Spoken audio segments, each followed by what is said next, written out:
3 साल पहले गेम से रब्ता हुआ था उसके साथ। माया नाम है उसका, डेरा इस्माइल खान की रिहायशी है। अच्छा, किस तरह से राब्ता हुआ पबजी पर? मेरा एक दोस्त था, हाँ।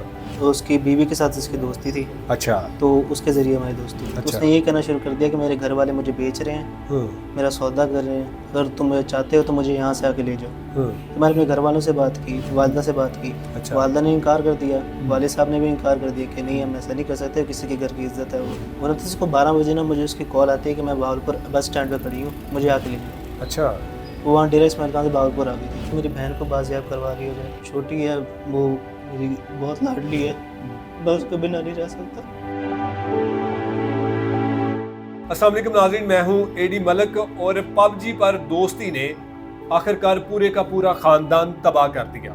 मेरे साथ वीडियो में जो नौजवान आप देख रहे हैं, इसने पबजी पर एक लड़की के साथ राब्ता किया और वो लड़की इसके इश्क में पागल होकर इसके पास आ जाती है। किस तरह से इसके खानदान को उसने तबाह कर दिया और किस तरह से फिर उस लड़की के साथ इसका राब्ता हुआ, कैसे ये कहानी जो है वो एक शुरू होती है और फिर बिलाखिर ऐसे मुकाम पर आकर ख़त्म हो जाती है कि इस शख्स की मासूम सी छोटी सी बहन को वो साथ अपने अगवा करके ले जाती है। वो लड़की कौन है, सारी कहानी इसी से जानते हैं। भैया क्या नाम है आपका? काशान।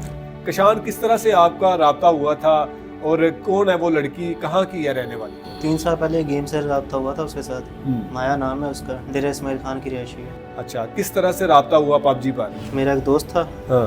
तो उसकी बीवी के साथ इसकी दोस्ती थी, अच्छा। तो उसके ज़रिए हमारी दोस्ती हुई। किस तरह से दोस्ती का आगाज हुआ, कहानी कहाँ से शुरू हुई? गेम के दौरान ही हमारी हल्की फुल्की बात होती थी। अच्छा, तो ये जो हल्की फुल्की दोस्ती और मोहब्बत में किस तरह से बदल गई? फिर वक्त के साथ साथ उसने अपने बारे में बताना शुरू कर दिया, हम्म। अपनी ज़िंदगी शेयर करना शुरू कर दी अच्छा। कि मैं कौन हूँ, कहाँ से हूँ। जो कहानी आपको बताती थी वो आपको लगता था कि वो सच कहानी बताती थी? उस टाइम तो यही लगता था सच है।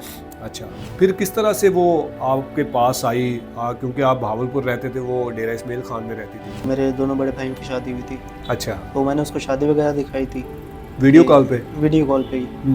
तो उससे पहले तो कोई इस तरह का नहीं था कि मैंने आना है, कि मेरे घर में ये मसला है। तो शादी के 15 दिन बाद ना, तो उसने ये कहना शुरू कर दिया कि मेरे घर वाले मुझे बेच रहे हैं, मेरा सौदा कर रहे हैं, अगर तुम चाहते हो तो मुझे यहाँ से आके ले जाओ। तो मैंने अपने घर वालों से बात की, वालदा से बात की। अच्छा। वालदा ने इनकार कर दिया, वालिद साहब ने भी इनकार कर दिया कि नहीं हम ऐसा नहीं कर सकते, किसी के घर की इज्जत है वो। बिल्कुल। तो मैंने उसको ये बात बताई, तो हुआ ये कि 28 जून को ना उसने मुझे मैसेज किया कि मैं कल आ रही हूँ। अच्छा।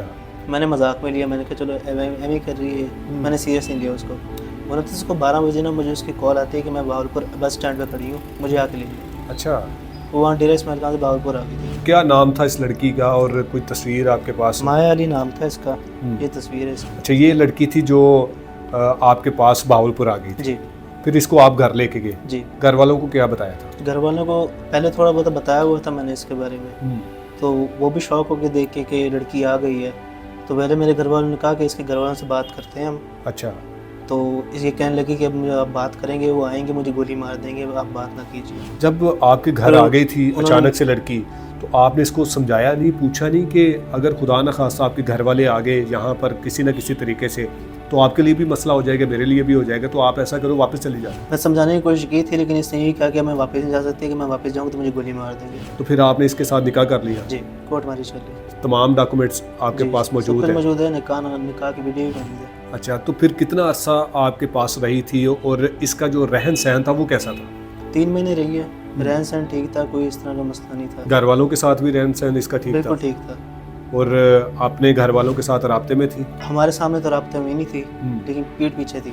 आपको कभी नहीं पता चला कि ये किसी के साथ राब्ता करती है? नहीं, क्योंकि राब्ता तब करते जब सब सो जाते थे। तो फिर ये जो मामला हुआ, आपकी बहन को अगवा करके लेके गई, ये किस तरह से कहानी शुरू हुई और कब शुरू हुई? हम वॉक पे जाते होते थे सुबह के टाइम पे। मैं 3:30 बजे सोया, मुझे नहीं पता फिर ये वॉक के बहाने गई है। उसको ये बोला होगा कि वो सोया अभी, तो वो भी नहीं जा रहा, वॉक के बहाने गई है, तो उसको अगवा करके ले गई। आपकी सिस्टर को साथ लेके गई वॉक के बहाने? जी। और आपको नहीं पता था कि इसका किसी के साथ राब्ता हो गया या कुछ इस तरह की कार्रवाई करने वाली है? नहीं पता था। आपकी बहन को अगवा करने का इसका मकसद क्या था? ये मकसद हमें खुद नहीं मालूम, क्योंकि कभी इसके साथ हमने कोई बुरा नहीं किया, कभी गलत नहीं किया। मेरे वालिदैन ने अपनी बेटी बना कर रखा है इसको, बहू से ज़्यादा अपनी बेटी बनाया। जो मेरी बहन के लिए आता था, मेरे वालिदैन लेके आते थे, वो इसके लिए लेके आते थे। हमें आपके वालिदैन ने बताया कि इसके कुछ घर वाले भी आ गए थे जहाँ आपके पापा जॉब करते हैं, फिर उसके बाद बहुत सारी लंबी कहानी उन्होंने बताई है। तो वो जो लोग इसके घर वाले बनकर, माँ बाप बनकर आए थे, असल में वही इसके माँ बाप हैं? ये कौन है वो लोग? हमें तो इतना ही पता है कि वो इनके माँ बाप हैं, क्योंकि इसने तस्वीरें भी दिखाई हैं। लेकिन जो इसका बड़ा भाई है ना, जिसका भी बता रही थी कि मेरा बड़ा भाई है, बेफॉर्म में उसका नाम नहीं है। बेफॉर्म में आपको पता सबका नाम होता है। हाँ।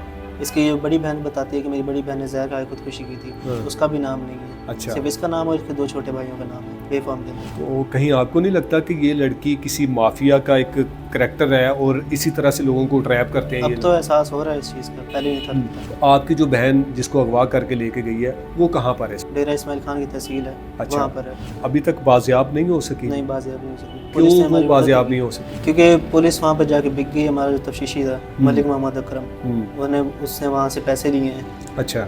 पैसे खाए हैं, तभी उसने हमारे उनके वकील आके हमें धमकियाँ दे रहा है कि हम आपको गोली मार देंगे, अगवा कर लेंगे। तो वो कुछ नहीं कर पा रहा। तो जब उसको पता था कि परुए में रेड करनी है, परुए में बच्ची है, जब उसको CDR वगैरह हमने प्रोवाइड किए, गाड़ी की तस्वीरें दी, गाड़ी कहाँ की है, सब कुछ बताया, फिर भी वो कहीं और रेड कर रहा है और मेरे वालिद साहब को अपराध में बंद करवा रहा है। अब आपकी बहन उस माफिया के पास है जी, जिनकी ये एक करैक्टर आपको अपने प्यार के जाल में फंसाती है।